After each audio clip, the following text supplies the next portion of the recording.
there's dirt on my hands. Hello YouTube, Boss Rino. Welcome to my channel. Ito ay para sa mga nagre-request kay Araw na Itim. Diba? Madami nagre-request ito eh. Pero kaya pagbigyan natin, maikli lang naman to. So ang pamagat ito ay Alitap-Tap. Ang tagal ko nang hindi nakakakita ng Alitap-Tap. So yung mga taga-probinsya siguro nakakita. Ako nung bata pa ako nakakita na ako ng Alitap-Tap. So ito, huwag natin patagalin. Tirahin na natin ito bago patirahin ng iba.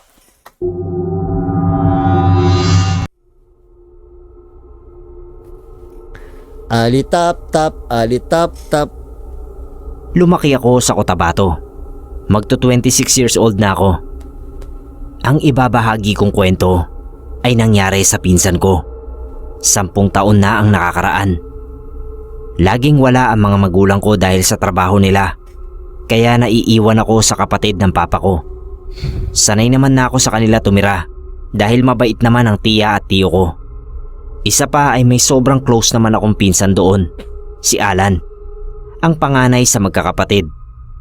Bale, nasa 3 sila at ako pa lang ang anak ng mga magulang ko noon. Kaya malakas ang loob nilang iwan ako sa mga kamag-anak. Masama pa ang loob ko noon sa mga magulang ko dahil parati silang wala. Lagi ko pang na-open kay Alan ang hinanakit ko sa mga magulang ko. Kawawa naman. Pero sabi niya lang, intindihin ko ang mga ito dahil para rin naman sa amin ang ginagawa nila. Magkasing edad lang kami ng pinsan kong si Alan. Mabait naman siya kaso masyado siyang maloko. Maraming nagagawang kabalastugan kaya madalas napapagalitan ng tito at tita ko. Pero kahit na ganun, mabait naman siya, lalo na sa mga mahal niya sa buhay. Kaya ganun na lang ang panghihinayang ko sa nangyari sa kanya. Taong 2010 ay nag-outing kami sa Tinuian Falls, mga kalagitnaan yun ng Mayo. Mahilig kasi ang mga magulang ni Alan na magbakasyon kung saan-saan at hindi papayag na palagpasin ang summer vacation na walang mapupuntahang ibang lugar. Sinama nila ako nun dahil wala akong kasama sa bahay nila kung maiiwan ako. Maggagabi na nun, pakagat na ang dilim nang matapos kaming maligo sa falls. Nako, Naalala ko pa na sobrang saya naming magpipinsan, lalo na ako, dahil first time ko nun makaligo sa mga talon. Naghahanda na kaming umalis nun, dahil hindi pwedeng mag-overnight dun sa lugar. "Pinsan, tara, may papakita ako," sabi sa akin ni Alan noon. Hindi dapat ako sasama nun, dahil nagliligpit pa kami, at baka mapagalitan kay tiya. Pili ko Pero engkanto to. nagpumilit si Alan, at agad akong hinila. Dinala niya ako sa isang malaking puno na medyo malayo sa pwesto namin. Namangha ako dahil ang daming lumilipad na alitap-tap. Kahit kakalubog pa lang ng araw. Pinagmasdan ko lang yung mga yun at aliw na aliw ako. Pero hindi ko sila tinangkang hulihin dahil naaawa ako. "Uy, balik na tayo. Baka hinahanap na tayo ng tatay mo. Magagalit na naman yun." Tawag ko kay Alan. "Saglit lang, manghuhuli lang ako ng isa. Nako, wag Papakita na. ko kay Lisa, matutuwa yun." Si Lisa yung nakababatang kapatid ni Alan. Pagbabawalan ko sana siya nun. Ang kaso may nakapukaw sa amin. Isang maliit na alitap-tap na dumaan sa harap ni Alan. Nako, iba to. Hindi ito kagaya ng ibang alitap-tap. Namumukod tangi kasi ito dahil hindi malamlam ang ilaw na nanggagaling mula rito at sobrang liwanag. Kaya dali-dali itong kinulong ni Alan sa palad niya. Nahuli niya ito pero napalakas yata ang pagkakasara ng 2 palad niya. Kaya pagbukas niya, Patay na. nakita namin na napisa yung alitap-tap Eh, at unti-unti yun nawalan ng liwanag. "Bakit mo pinisa?" tanong ko sa kanya. Naaawa pa nga ako sa alitap-tap dahil para na lang lamok yung itsura niya. "Hindi ko pinisa, oy. Kusa lang naman itong napisa. Hindi ko rin naman sadya na napalakas yung pagkakasara ng mga palad ko." Sagot naman ng pinsan ko. Kaya wala kaming nagawa kundi umalis na lang. Dahil hindi na nakahuli pa si Alan. Napagpasyahan na lang namin na bumalik dahil wala kaming mahanap na masisilungan. Habang buhat-buhat namin yung kanya-kanya naming mga dala, ay biglang nadapa si Alan. Nagtalsikan lahat ng hawak niya. "Oh, anong ginagawa mo dyan sa lupa?" Biro ko pa sa kanya at napabungis-ngis. Pero nagtaka ako kasi hindi siya kumikilos at parang hirap na hirap siyang tumayo. "Hindi ko maramdaman ang mga paa ko, Jul. Na matanda to. Pakitawag nga si Papa." Kinabahan ako nun, kaya agad kong tinawag si Tio. Nakasalukuyan noong nag-aayos ng gamit sa sasakyan. Inalalayan na lamang namin ito para makapasok sa sasakyan dahil hindi na siya makatayo. Nagtataka kami kung bakit bigla-bigla na lang naging lumpo si Alan. Nung makauwi kami, pinagtulungan namin na buhatin si Alan papasok sa bahay nila. Pero bigla na lang tumirik yung mga mata ni Alan. Tapos bumubula yung bibig niya. Kaya nagmadali kaming ibalik siya ulit dun sa sasakyan at isugod sa ospital. Na-confine sa ospital si Alan dahil hindi pa ito magaling at hindi matukoy ng mga doktor kung ano ang tumamang sakit sa kanya. Kaya magraran pa ng ibang laboratory test para rito. Ay, totoo to. Oo, totoo. Kay yung kapatid ko si Ponggoy ganito nangyari, pero hindi nabula yung bibig niya, pero yung mata niya ganyan. Gabi-gabi hindi Wag kayo maingay kay Ponggoy na kinuwento ko. mapigilan ni Alan na mapahiyaw dahil sa sumasakit niyang mga binti at paa. Nakikita ko yung pagpalahaw niya dahil minsan ako ang nagbabantay sa kanya.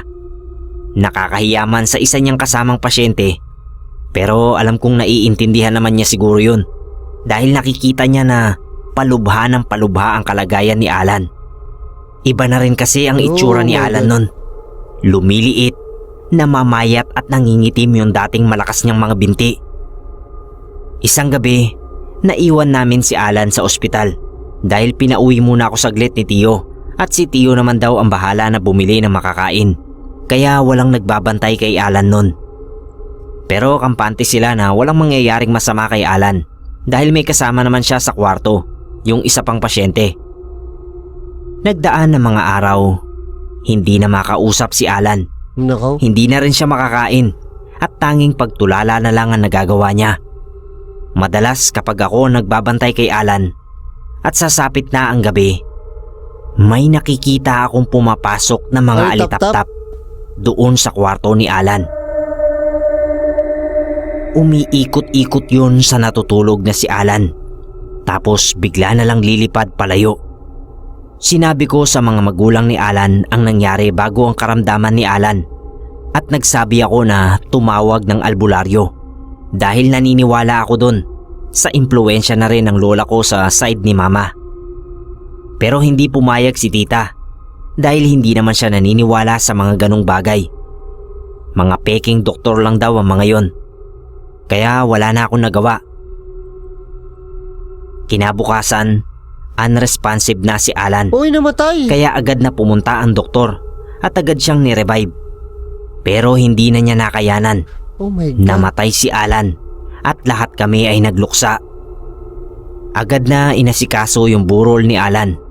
Lahat kami nagtataka dahil sobrang bilis ng mga pangyayari.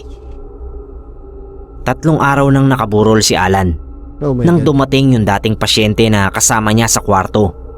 Medyo nakaklose din kasi nila tita yon. May kinuwento yung taong yun na nagpataas ng balahibo ko. Oh my God. Noong gabing iniwan niyo siyang mag-isa sa kwarto at walang nagbabantay, meron pong dumalaw sa kanya nun. Pahayag niya. Kikilabutan ako. Lahat kami nagulat dahil ang alam namin ay wala kaming inaasahang dadalaw sa kanya ng mga araw na yon.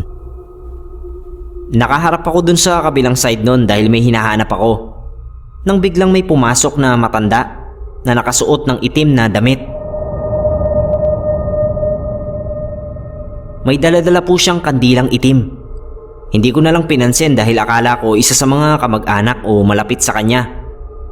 Pero hindi ko po maitatanggi na nakaramdam ako ng takot ng mga oras na yun. Pagpapatuloy niya pa at halos lahat kami nakatutok sa susunod niyang sasabihin. Nakita ko na nilibot ng matanda ang kama ni Alan. Bumubulong at parang umuusal ng dasal. Pagkatapos niyang gawin yun, mabilis siyang lumabas ng kwarto. Huli na nang nalaman kong engkanto pala yun. Kinuwento ko po kasi sa tatay ko yun nung mabalitaan kong patay na si Alan. Nagsitindiga ng balahibo ko nun dahil sa takot.